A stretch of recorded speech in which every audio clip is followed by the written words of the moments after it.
learning full stop. I'm going to pass you over now to Virgin Media's Mike Leavy. Over to you, Mike. So guys, a very, very warm welcome and a good morning on this Valentine's Day. Hopefully you can see my screen. Don, can you confirm that for me? Yeah.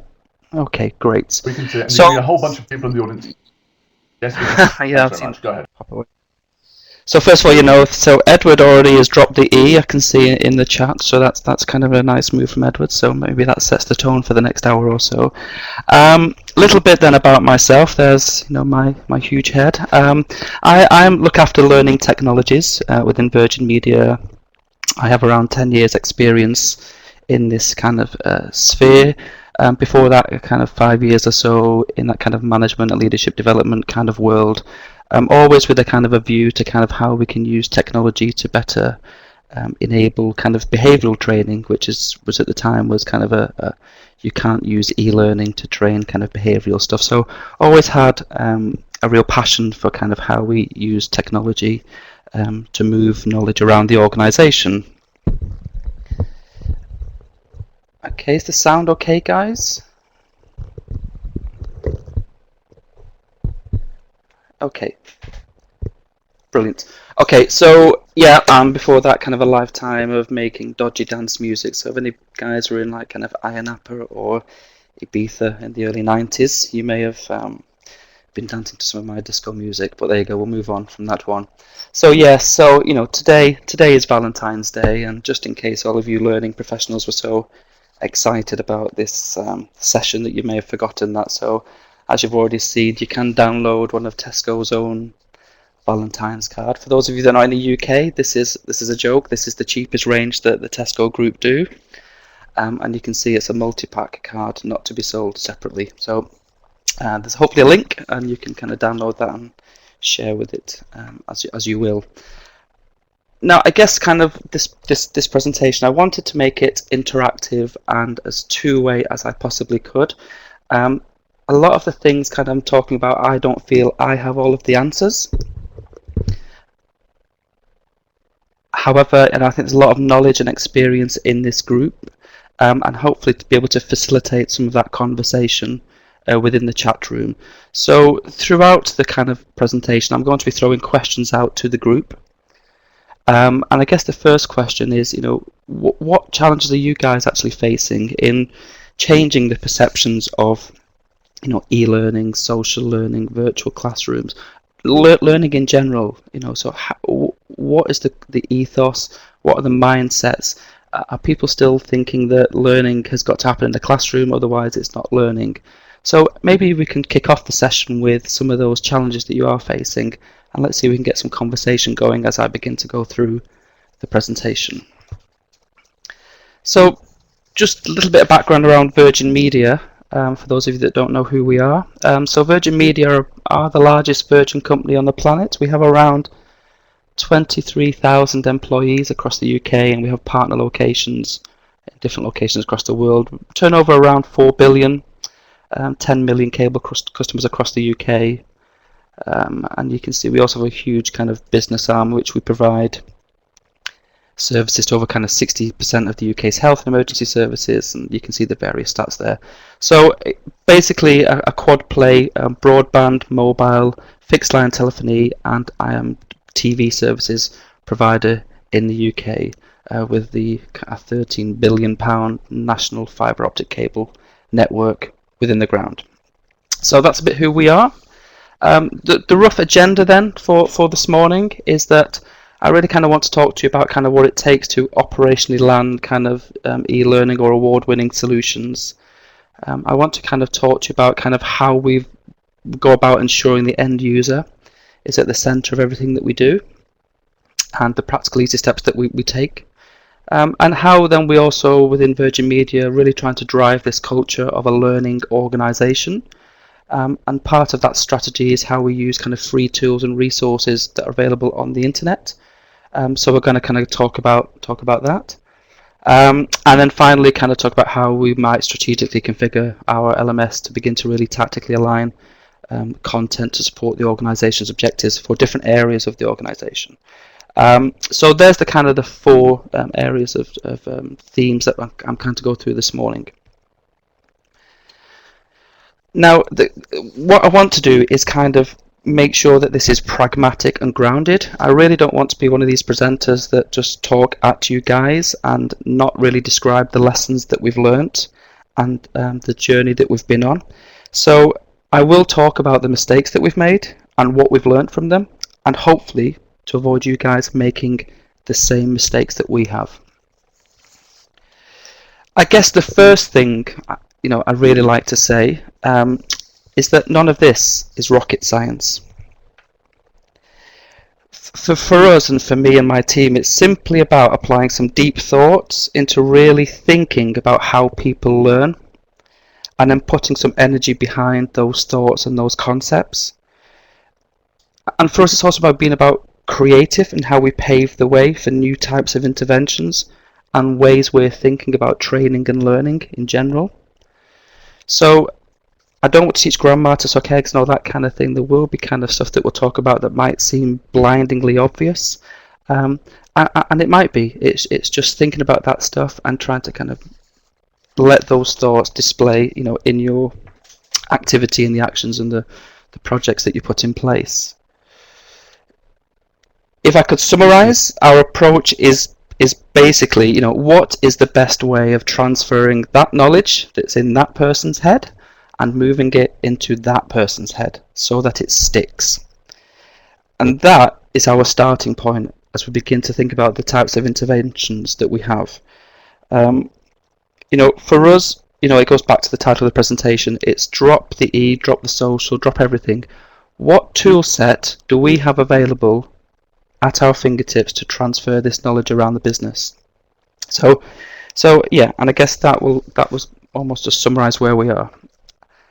If I just give you some background then around the Virgin Media landscape and our technology that we have within the organization, there's probably three main suppliers of our technology learning platforms. The main one by far being Cornerstone On Demand. So they are our talent learning and performance management provider. They provide us with a holistic system that allows us to kind of create a unified approach to talent management, being able to build in career paths and link that into kind of our succession planning, right through to our performance management and into our learning catalogue. So for us, the Cornerstone platform really allows us to kind of learning and performance kind of meet head on, and having all of that stuff in one place really allows our guys to be able to think about their own personal career paths, and allows the Virgin Media kind of people, HR teams, to really facilitate great career moves around the organisation in a portal that can be accessed through the cloud, through any web connected device on the planet. So for us, it's a really powerful tool. It's a SaaS platform, so it means that we don't have to worry about on-premise equipment and maintenance of servers, etc. It means that the team can just completely focus on the user experience and getting the most out of the platform. WebEx Social is one of the big tools that we use. Used to be called Quad, and that's really an integrated kind of comms platform. So it has communities in there, instant messaging, Outlook integration, etc. So a really kind of broad. So I'm just looking at the chat there about this. The audio is it still breaking up, guys? Okay.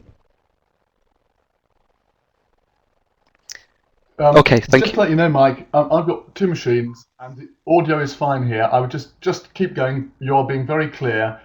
There may be bandwidth issues at other people's ends and we can't control that. I think generally I've got two machines. Other people are saying the audio is fine. We have to carry on let's just listen to the rest of your story. Go ahead. Okay. You let me know if there's a problem. Okay.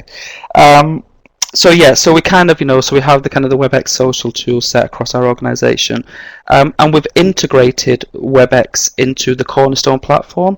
So WebEx have a number of products: Training Center, Meeting Center, and we've absolutely integrated Training Center into Cornerstone.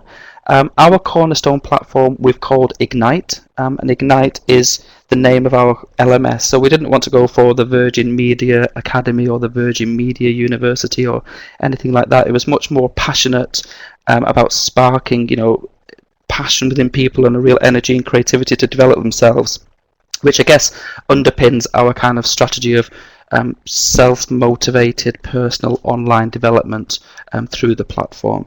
So yeah, so very passionate name in Ignite. We've created Ignite classrooms through the integration of Cornerstone and WebEx, and I'll talk a little bit more about that later on. And I guess like most big organizations, we have kind of SharePoint in there that we use for a lot of document sharing, etc. So just again, in the context of Virgin Media Landscape, we also have a lot of thin client machines. So we have a Citrix user population out there. So a lot of our solutions we do unfortunately have to design to lowest common denominator, and which may be reflected in some of the things that I will demo a bit later on. We have got a huge transformation project that's upgrading a number of desktops. So it means we can do a lot more with video, but there's still kind of big patches in our kind of particularly offshore agents that kind of are unable to launch video, so we have to create kind of thick versions and thin versions of the stuff that we kind of do. We are a dispersed workforce, so Virgin Media, have guys that kind of dig holes in the ground to deliver cable to to companies and to residential properties, right through to high-end network technical engineers and all of the kind of the support services that go through, that support all of that activity from sales through to kind of customer service, etc. So a very dispersed organisation that's out, it's in the field, that's in offices, that's kind of all over the world. Right, so there you go. So there's kind of a little bit of a background. So topic one, so what's the first thing we want to talk about? So the question is, what it takes. What does it take to operationally land kind of these types of award-winning solutions? Which was the theme of one of the agenda items on the invite. I guess you could rephrase that in terms of what is the best way, or what ways does it take to convince people there's a better way of doing it. So that's what we're talking about. So let's throw a question out again to the group, to the community, and what top tips can you share with everybody on this call for proposing innovation and getting buy-in? So there's the big question. So please feel free to just join in the conversation. As I say, I don't think I have all the answers. I think there's a lot of people on this call that can contribute to how successful this call will be. I'm about to talk about a case study that we actually won an award for last year. So just before I kind of kick off, it's an important piece of learning. It's the ITIL kind of IT qualification suite that allows us as a business to draw on kind of best practice frameworks that allow then our IT resources, how they should be organised, how they should deliver business value. So you can see there it's a serious qualification. We wanted all of our kind of people that support in that kind of IT infrastructure area to be able to be accredited to this kind of model and work on these common best practices. Last year, because of the work that this area does, we secured, £500 million in revenue. So I just want to stress, what we're about to talk about is it's important stuff for us as an organisation. So let me give you a little bit of a potted history. So the ITIL foundation course, so it's the basic entry-level course, was I think 2 or 3 days in the classroom. We delivered it through e-learning and working with a partner, the ILX group. So we delivered that to this area of the population, about kind of 200 people or so, and we found that there's a real thirst for further learning on this, on this subject, because people were finding that the course was benefiting them, but also they could see how it was benefiting the business. They've begun to question current processes and in place look at making improvements around the business. And as a result, we saw lots of improvements around customer service and quicker resolution of technical issues. So kind of based on that, we were asked to kind of go out there and see what we could then do to advance to the next intermediate level, which is the next level up in this kind of qualification series. Now, we kind of went out to the UK market. We spoke to kind of 6, 7 or 8 suppliers, and every single person we spoke to told us this. They told us it could not be done online because it was assignment based and a strong emphasis on practical coursework, etc. So kind of we weren't happy with that. We thought, right, well, what tool set have we've got? We've got Ignite classrooms that we've already mentioned. We've got communities in the organisation through the use of the Cornerstone platform. So I'm sure we can do this differently, that's more in tune with our learners. So we went out there and we redesigned it. We kind of worked with the ILX group and we came up with an idea. So basically it was underpinned by the CTAT training model, concept, technique, application, transfer. So historically, learning functions, training functions, we focus on the concepts. We give people the techniques to kind of apply those concepts in the real world, and then hopefully those kind of concepts transfer into the user's skill set. They don't even know that they're doing what they're doing, this new skill that they've picked up. So traditionally, instructor-led training in a classroom focuses quite a lot on the concepts and the technique. It's the real learning happens in the application. Does this work for me in the workplace? So we tried to design the course around application and transfer, so that people would really see if these concepts kind of work for them in the classroom. So the previous course was 3 days. It was a 3-day course. It was a matter of getting people in a room for 3 days. They kind of more or less crammed for a 90-minute exam that they took at the end of the 3 days, and then they got the kind of qualification, or they didn't. So what we decided to do, we created 6 fully facilitated virtual instructor-led training sessions that were run through our Cornerstone platform at the user's desk. They were delivered by the guy that kind of wrote the book. So we got the guy in that was the kind of the authority on this ITIL qualification. He was actually voted like the trainer of the year for the industry awards for that sector. We then kind of we recorded each of these sessions, and then we made them available into a social learning community that was then used to underpin the 6-week program. So right at the center was this learning community. And through the facilitation of the event, we would introduce the concepts and say, okay, think about this, think about this, think about this. Now go into the workplace and try that out. So rather than being a 3-day in the classroom cramming session, it was a 6-7 week program where people will really be able to kind of understand whether these principles actually worked for them, and then be supported by the community through the challenges that were set by the facilitator, and then be able to return back to the real-time synchronous session a week later and discuss how they got on. And you can imagine lots more learning came out the back of that. In the community, we were putting in group building exercises, we were including all training materials, white papers, recommended reading, additional reading, etc. We were putting in revision games in there, so we had kind of revision games that were based upon Snakes and Ladders board game, where delegates were able to kind of get in a room together and actually play a game of Snakes and Ladders, believe it or not, on an iPad. Actually, and all the questions were actually to do with the qualification they were going through.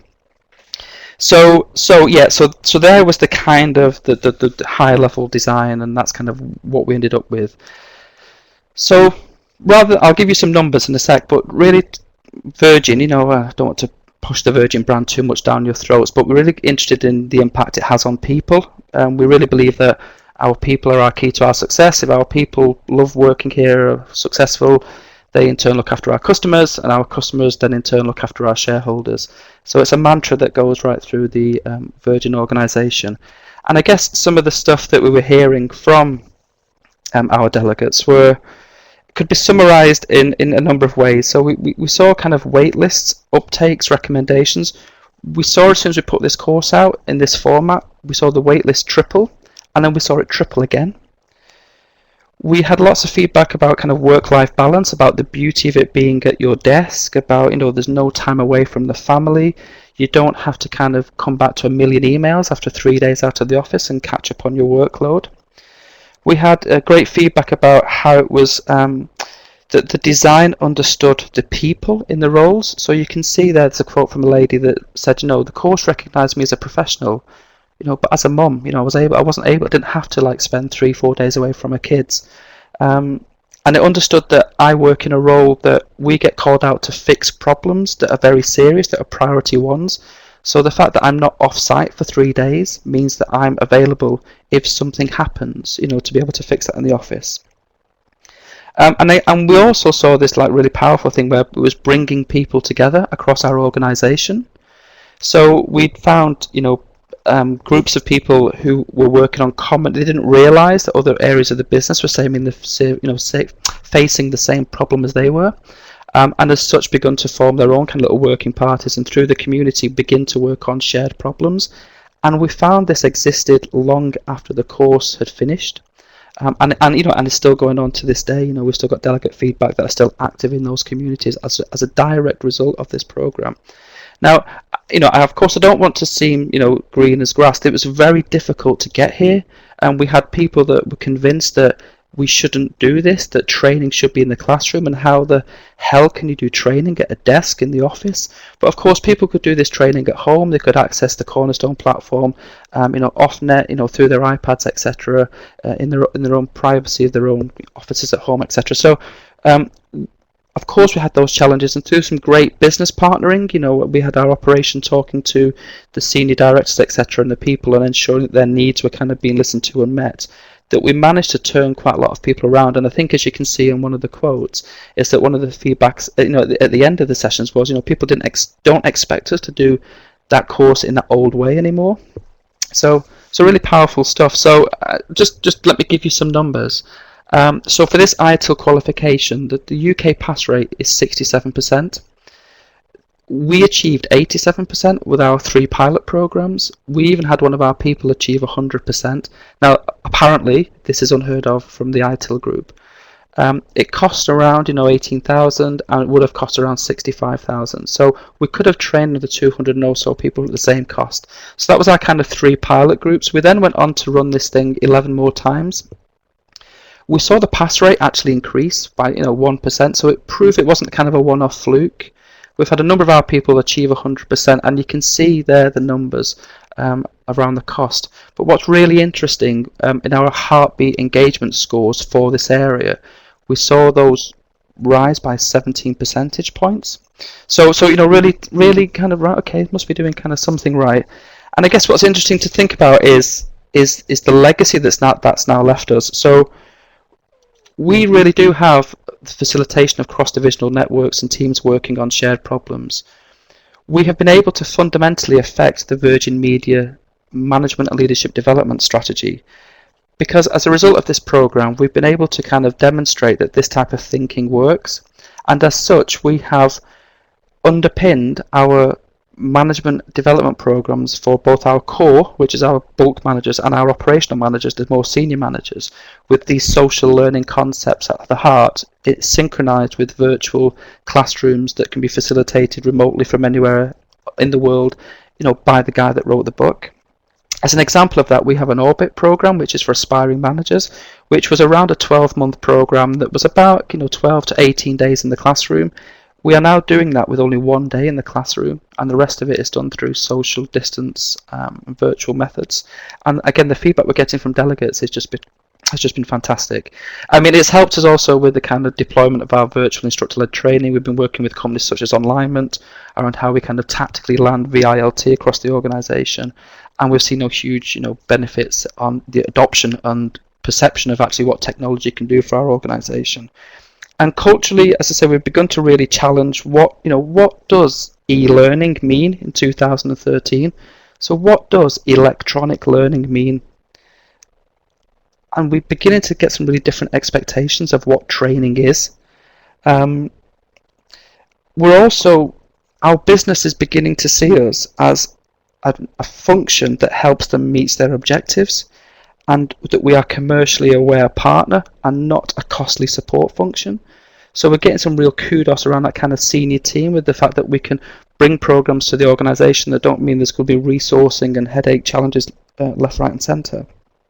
And I guess one of the things we've seen in the culture is that real appetite within our own internal design teams to think more about, okay, so how can we use these tools rather than create kind of traditional e-learning, and really begin to challenge that concept, let's just drop the E, let's just drop all of this stuff. How can we transfer this knowledge around the business?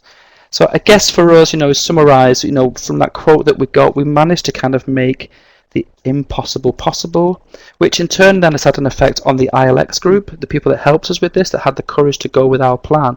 They've been able to affect their own business model about how they deploy this type of training across the globe, and as such, are now pushing with their strategy of making these qualifications virtual, social, and distance.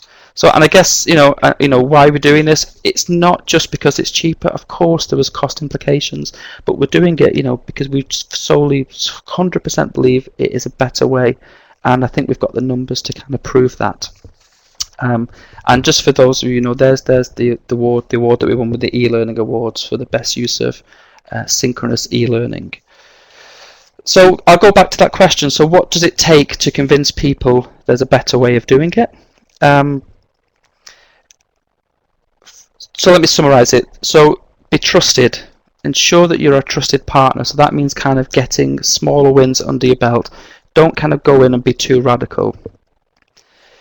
Play on what's hot, in the business leader's hands, link to their objectives, show the cost benefit, and then test with that target audience and articulate your successes. So I'll leave that. I know you can download this presentation. I think that kind of speaks for itself. So pragmatic side of it, so lessons learned. Okay, so what did we learn? There's probably two things. It's get the mindset right, and it's just communicate with people. This is hard work. The case study I've just talked around was hard work. Training the facilitator who's traditionally used to delivering in a classroom, using his body, walking around the classroom for 3 days, to change that skill set into a 2.5-hour virtual session.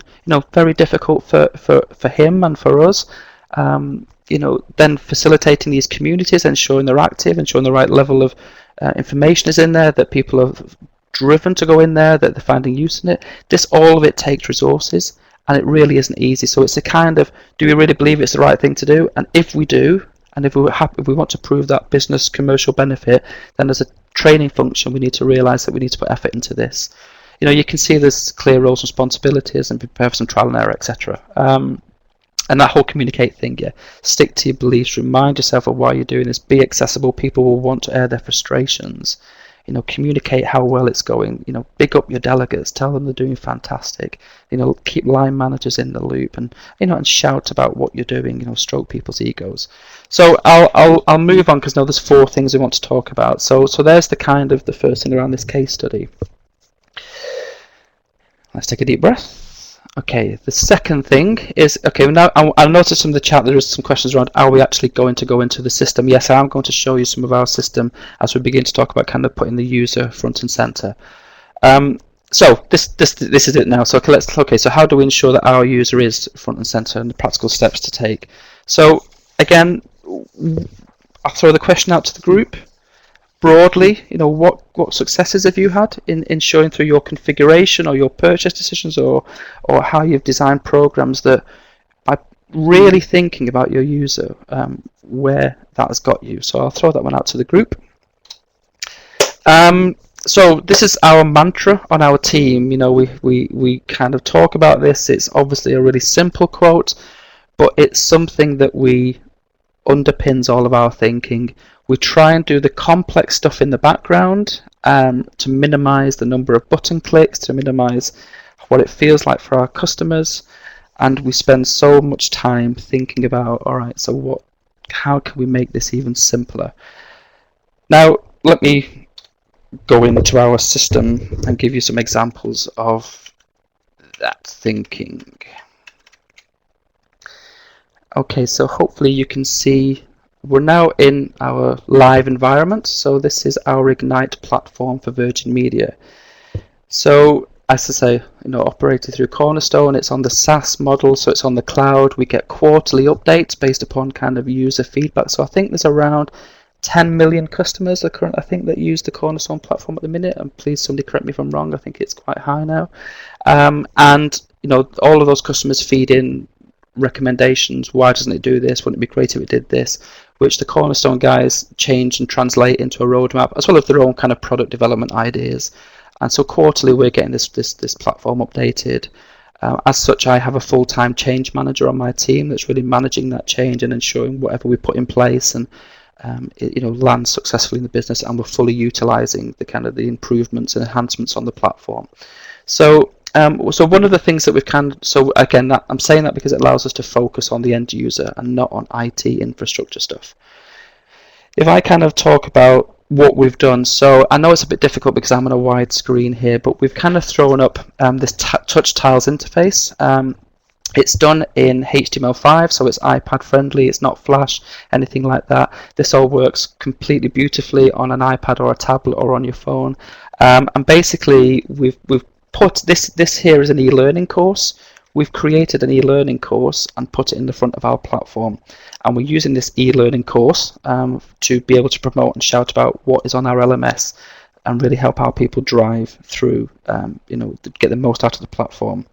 So it's easy to update, it reflects our current business focus. I say it's touch friendly, and we have up to kind of 200 articles within 2 presses. So for example, if I was to click on the cool stuff tile, I can see that we go down 1 step, and I'm able then to look at kind of some articles around the cool stuff. So for example, that virtual instructor-led training award that I've just talked to you about is there, so anybody in our organization can go and look at kind of what we've done.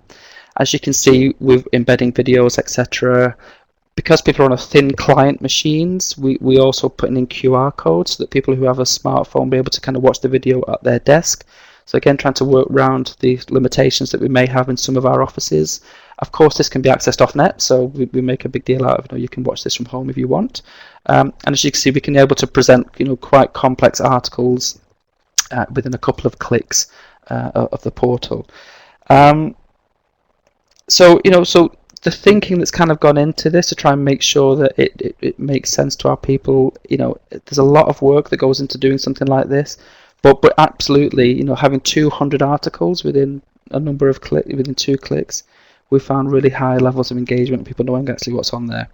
So if I kind of look at our social learning, so we're able to kind of talk about kind of what we're doing in that social learning space, and you can see an example there of how we're using WebEx Social to forge through that core leaders program that I mentioned earlier, and you can see there examples of how we're using the course as the community kind of concept to really drive through these programs. If I was to kind of look at what T&D are up to, we can see there that anybody in the organisation can then click on an article and find out, okay, so what is going in Mike's learning technology team there, and you can see we're able to promote articles, etc. So that's just like kind of a marketing place to shout about what we do. If I was to think about, all right, so what else do you do with the user front and center? So a number of different buttons here. So we have this thing called iMentor. So iMentor is operated by a company called Good Practice. And iMentor is like the latest research and thinking around a whole number of topics, so around kind of leadership, strategy, people management, personal skills development, projects and operations type stuff. So this is an aggregator basically of content which is supplied by an organization that allows us to kind of link out to it. It's updated every 2 weeks, so it's always accurate, and to see people are able to kind of download stuff around, I don't know, let's say innovation. So I can click on innovation, and I can see I've got a number of key ideas, exercises. I can download audio podcasts. So depending on how much time I've got, I can actually go in here and be able to find stuff and pull stuff to me. So this underpins a lot of our kind of pull strategy, and rather just like pushing content to people. Again, that I think I've already mentioned it, that kind of personally motivated online self-development. We've also got a mobile version of iMentor, so exactly the same, but on mobile devices. And we're finding some interesting stats around people accessing the site between 7 a.m. and 9 a.m. and then in the evening, from 8 p.m. kind of thing. So people kind of maybe have a presentation to do, or they have something to just look up, and they want to just kind of look at it on the tube train or on the way home as they're preparing for the night before. So that, again, another example of just some stuff we're trying to put right front and center of our platform, so that people are able to kind of access the content when and where they want. And again, if I talk about kind of we have our performance management process. I've already mentioned that Ignite manages our end of year, mid year reviews, our objective setting, all of that kind of thing. Again, another good example of putting the user front and center is this Your Story portal. So we've tried to create an area that, and Your Story is our performance management process. So within the Your Story portal, we're able to kind of give somewhere that provides them much more holistic support around kind of our performance management process. So for example, how to set great objectives, articles on there that I say link out to stuff that's in iMentor, how to create great personal development plans, etc.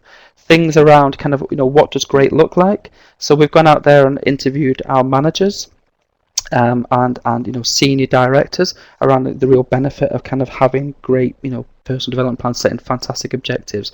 So not just, how to do it, how to press the buttons,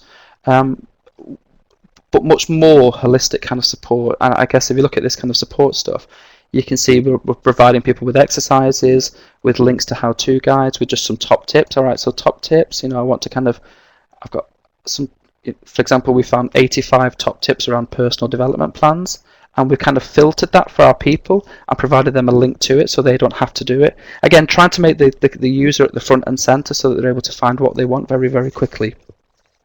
So I'll just kind of go. So there's hopefully some pragmatic examples of how we're doing that. I'm conscious of time. We've made like our end of year process. We launched our end of year process 3 years ago, and basically we mapped as is processes. So we had an old paper version. We kind of mapped those across, and we resulted in a kind of a form that was like 4 or 5 pages to it. It had different completion dates. I mean, a real mess. And I know, and as such now, what we've done is we've really simplified that. We have a start date and an end date that's like kind of a 2-month window that managers can go and complete their end of year reviews. We've changed the feed into our kind of system. That means that we can reduce lots of people actually having to do reviews who may be on long-term sick, etc. We've empowered our support teams to be able to proxy in as users, and as a result we've seen things like our first-time resolution rates for these frontline support calls raised from 52% to something like 96%, and we were able to kind of tactically embed support within the task. So that kind of EPSS kind of principles in which the support is available there and then. And as such, we created an e-learning module to help the population go through it, but that was actually only viewed by 2% of the people that went through the task. So by putting this tactical support within the kind of the process, we absolutely minimise the need for anybody to go anywhere else to do any more. And as of 2012, a few months ago, out of around 12,000 users, we only had 12 reviews that weren't submitted, compared to kind of best practice benchmarks of around kind of 70-75%. We achieved 99.9. So I guess what lessons did we learn? So we really spend time. We have a mantra: anticipating needs is thinking it through. Okay, so what else are they going to ask? What else are they going to do? I think this is also linked to kind of this bullet point at the bottom, which is try and see 4 weeks past your delivery date. So, okay, we put it in, you work to a project, you do everything you can, you got, phase 1 and phase 2, etc. Okay, so actually, if we only did phase 1, are people going to be ready for phase 2? And would they want phase 2? Is phase 1 good enough? So we really try and see past what you may get tunnel visioned into just seeing, actually, that's the date, I've got to do that by that date. We're trying to, nurture a culture of user-centered design. We're really, really, really challenge why we're doing stuff. So, for example, we turned lots of things on in and around objectives within the Cornerstone platform. Great, loads of great functionality, but for us, it was just too much too soon for our organisation. So maybe we were being fancy pants. Maybe we were trying to do too much and show off the system. Now it's really, really simple. 3 years later, every year we've changed it to make it much more easy for our people. So, there's lots of things in there. Listen, don't justify. It's very easy when people are giving you feedback to kind of go, well, we did that and we didn't do that, and just sit back and listen. And that kind of last one is linked to that. Change the yes but to kind of what if. So what if we did it that way? What if that was looking like that? What if that was in place? What would it be like then? And beginning to kind of phrase your thinking and questions through those lenses, really begin to kind of hopefully put your user kind of front and center. So, Don, just conscious of time, it's 1:45. Do you want me to kind of stop there and open up for some questions? Mike, I can say the reaction chat, which I've been following very closely, has been superb. If you have more to say, I'd like you to say anything else you have to say. Yeah, I've got a stack of questions to ask, but please, if you can wrap up in 5 minutes, then we'll have time to finish off. So Brilliant. Please carry on. Okay, so the third topic then was how we can. So we have a learning organisation culture. We really want to create this this space where people want to just develop themselves and get on. Of course, we have all of our product training and new products and things linked to projects that we push out. We have compliance training. Of course, we do all of those fundamentals, but we're really trying to do much more with that and actually really drive this culture. So again, we do use free learning resources and we do put stuff out there, which I'll show you in a sec. But the question to the group, again, maybe get some chat going, is how do you promote free learning? Do you? And if you do, kind of what successes have you found, etc., and what, where would you not go type of question. Before I can talk about why would you promote kind of free learning stuff? Well, we have, as I say, this nurture a culture of personally motivated online self-development. Virgin Media, we view self-development as both professional and holistic. Important words, holistic development. As I say, we want to challenge perceptions of what e-learning is capable of in 2013 and beyond. And we want to provide great and unexpected experiences that aid end user adoption and engagement. So, for example, we've got online yoga classes. Learn to play the guitar. We found stuff around how to play the guitar, which I'll come to in a second. And we're trying to use free content as an effective way of paving the way for new learning principles and thinking. So, for example, we're doing a lot this year around MOOCs and trying to use the educational background of MOOCs and try to move them into a kind of more commercial enterprise kind of background such as ours, and how could we use MOOC principles to train our organization. And we have this thing all over the place, which is we want people to go to bed smarter than when they woke up. So let me just give you an example of some of that kind of thinking. So if I just go back to our kind of home page, we have a learning portal within Ignite. So again, this is a portal now that's all around drawing our individual attention to the great learning stuff that's available both inside and outside of Ignite. Now actually, before I show you that, because we found something that we thought was wonderful, so we put it on the front page, which is this: do you want to learn a new language? So we found a company called, you may have heard of these guys, but Duolingo. So what Duolingo do is that they basically translate the internet in the background. So they offer free language courses, English, French, Spanish, German, Portuguese and Italian. And as you go through those lessons, you are in effect translating the website, the web elsewhere. It's a really clever business model, which means they can absolutely deliver free language lessons. Now, it uses gamification and games-based learning techniques. It's available on mobile devices. My wife is going through one since we spotted it. There's loads of guys in my team are doing stuff on them, and it's free and it's there. And we can get people to have that wow factor. What did you know that Ignite you can actually learn a new language through it? Yeah, just click on it, and we get a lot of kind of recommendations and lots of really positive stuff going on. So if you've got a chance, anybody on that call, just jump on the Duolingo website and have a look at their videos. Again, not rocket science. We just found it. We thought it was great, so let's just shout about it. If I go back into our kind of learning portal, again, we're kind of full of these ideas again. So we've kind of created an area that's just full of learning ideas. So how could you use, for example, Coursera? So if I look at the Coursera, so Coursera provide MOOCs. So again, loads of them for free. Of course, some of them are chargeable, but we found things like, online guitar lessons. So in April 2013, there's an introduction to guitar MOOC that's starting, that we've got loads of people in our organisation going on. Now, of course, the perception is, right, so why are you doing guitar lessons? Well, yeah, we're doing it because we want people to kind of enjoy that experience and then be able to think, all right, so what was that Prince 2 project management course then? But also to get people used to maybe distance MOOC concepts and then roll out a coaching program to all of our managers this year that is using MOOC principles. So there is method kind of in our madness. If I was to go to the Udemy kind of page, this is the online yoga, facial yoga course.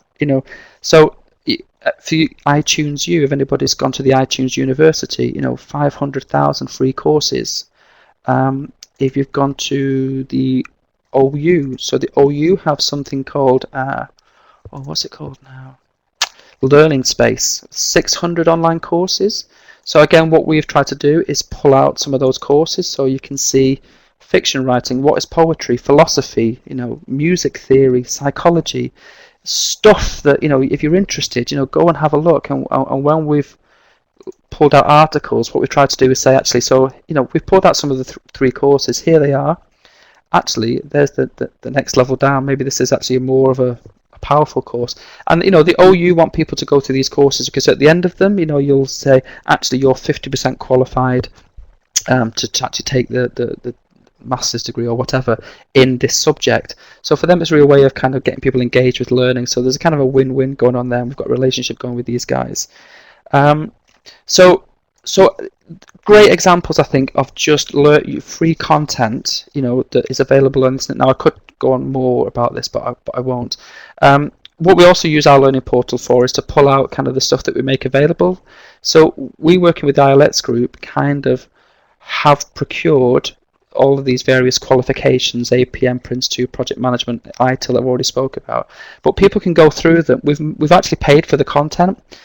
So they're available to everybody, no matter where you sit within our organisation. You can actually go and take these courses for free, and if you can get the business to pay for the exam, that's great. But if it's not really tied to your objectives, then you can just pay for the exam for, I think ranging from around £100 to about £250.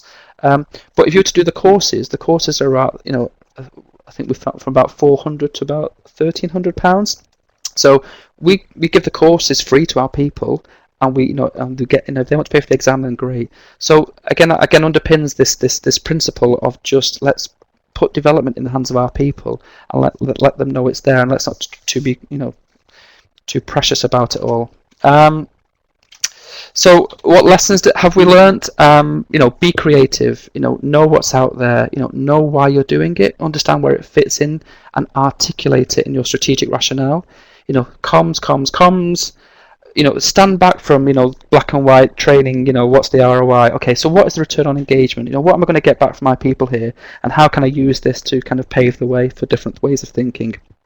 And I guess what we found as well, and this is kind of a blunt lesson learned, is manage senior perceptions. At least one member of our senior team was questioning why we're putting guitar lessons up there when we got these big operational needs. So it's a great lesson learned for me about how I kind of comment out to my senior team. And then quickly for 2 minutes, the last thing was about how we configure our kind of LMS to tactically support our organisation's objectives. The question to the group is, is it worth doing? I mean, do you guys do that? Have you got different variants of your learning management system? Again, just to quickly show you what we've done in that space.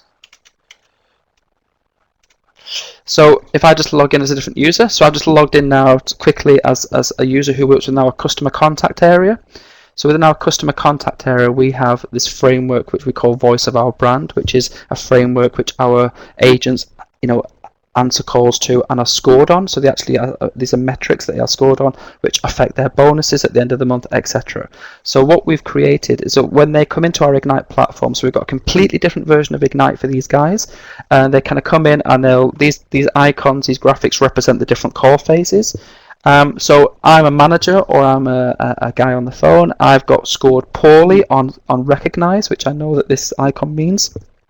So I can click straight into recognize, and straight away I am presented with a load of content that is completely aligned to the framework.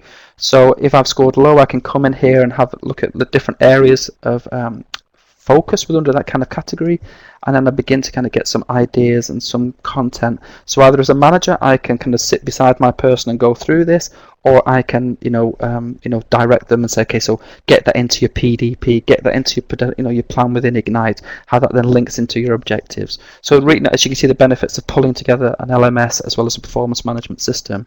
But that's kind of a very quick example of positioning your LMS so that tactically, it absolutely fundamentally supports what the operation is trying to do, and is providing content that is completely aligned to what that division is trying to do as well. Completely aligned to the users, and making sure that they can find stuff really easy.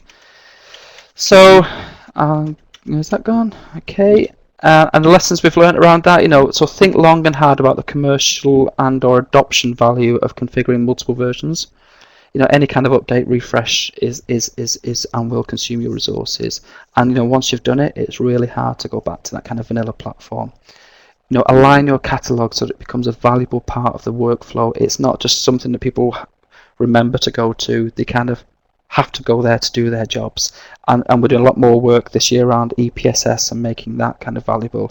And obvious, but just never stand still. Just review it, change it, update it, etc. I guess, so to summarize, the highest engagement indexes for kind of organizations in the UK, the highest performing companies have an engagement score of 71%. This is top quartile. Virgin Media last year had an engagement score of 82%. 11 points above the highest performing companies. Now, of course, I'm not saying this is all to do with learning and what I've just showed you today. There's an awful lot of things that go on within the business that get that score. However, I think we must be doing something right. Future, so what we're looking at this year is, we're looking at XMOOCs and CMOOCs. We're looking at kind of a corporate YouTube channel. We're currently deploying screen capture tools across the whole IT estate, so anybody can capture their screen and then create content and share that instantly within social channels. We're continuing our very pragmatic mobile strategy, bring your own devices, etc. We're pushing big time on that gamification principles to really drive adoption and usage of our social platforms, and we're really working hard on that kind of intelligent EPSS kind of stuff, the sexy wheels. So in summary, I hope that you've managed to get some ideas through either myself or through the rest of the people on the call, and I hope that you've gone away with something. Thank you. Blimey. Yes, if people walk away with nothing else, of course, they'll walk away with a free Valentine's card. But can I just say, as all the people are saying, Mike, as you can see the text going through there. Wow, excellent, fantastic, a great story. One quick question. I've got 2 pages of questions. I'm going to cram them in as quickly as possible, Mike. One quick question. How long did it take you to achieve all this? It's a big implementation of a team of 8, but how long did it take you to do it all? It's just been ongoing for about 2 years, I guess. So with the tools, putting the tools in place, putting in Ignite, putting in the Cornerstone platform, and then getting the adoption through, great kind of simplified your story processes. I guess we have, like most organizations, because it's the performance management system, it's still seen, maybe in some areas, as Ignite is seen as the your story stick.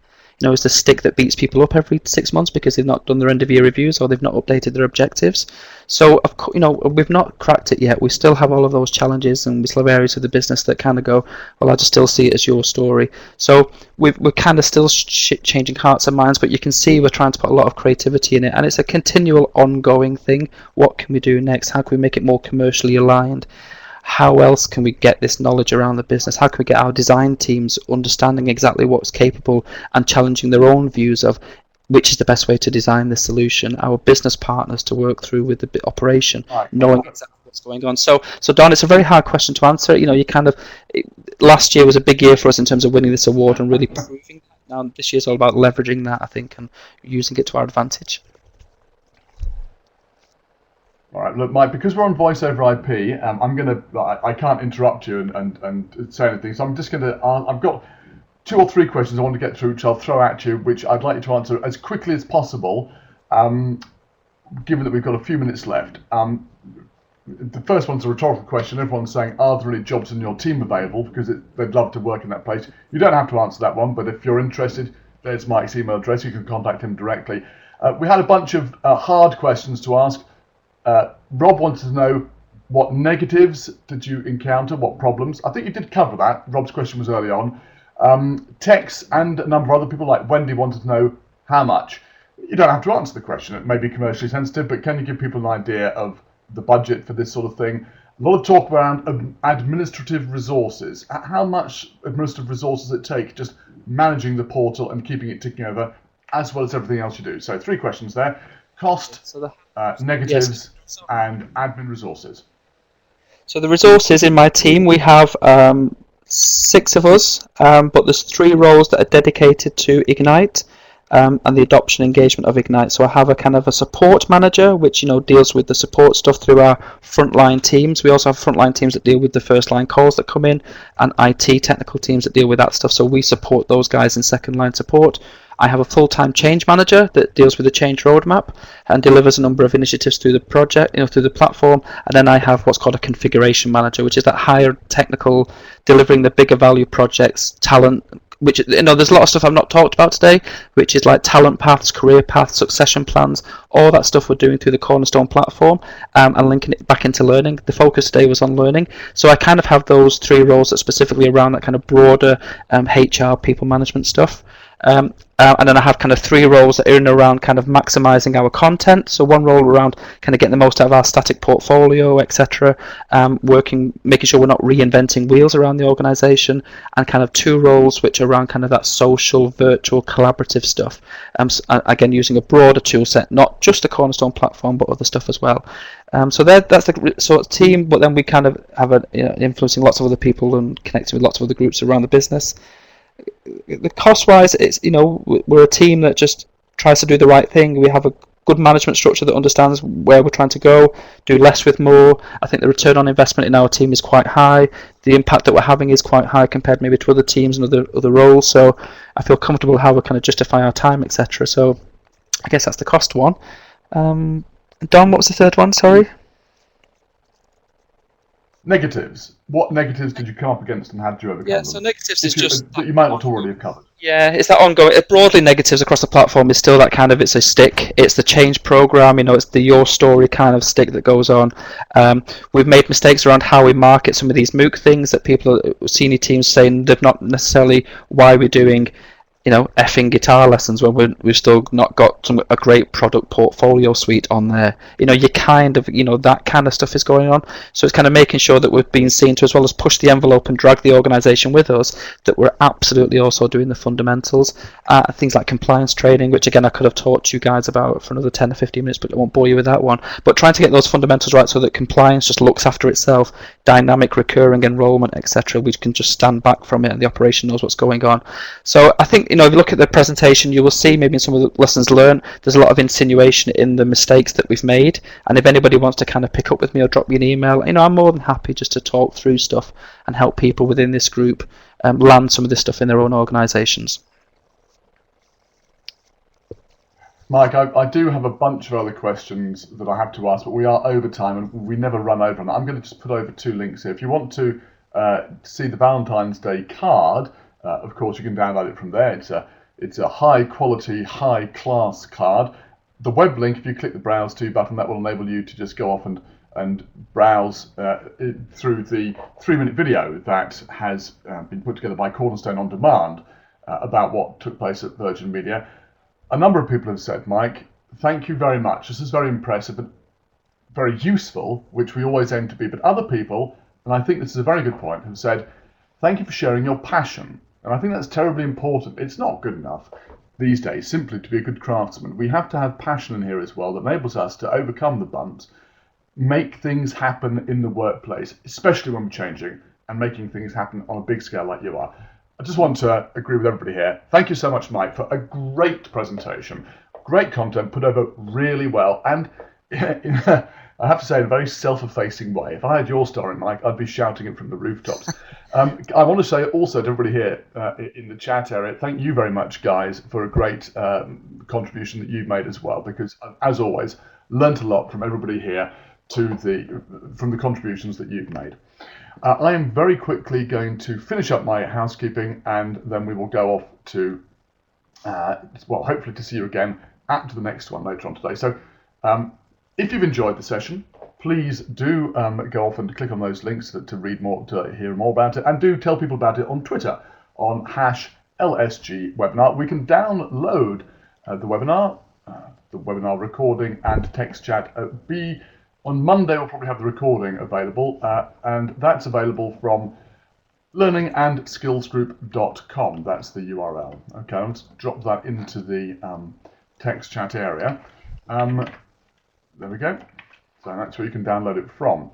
And next up, we have the marvelously named Michael Bungay Stania talking about the 4 counterintuitive truths of successful manager coaching. I'll sort my mouth out before I say that again. Michael Bungay Stania on the 4 counterintuitive truths of successful manager coaching at 1 o'clock UK time.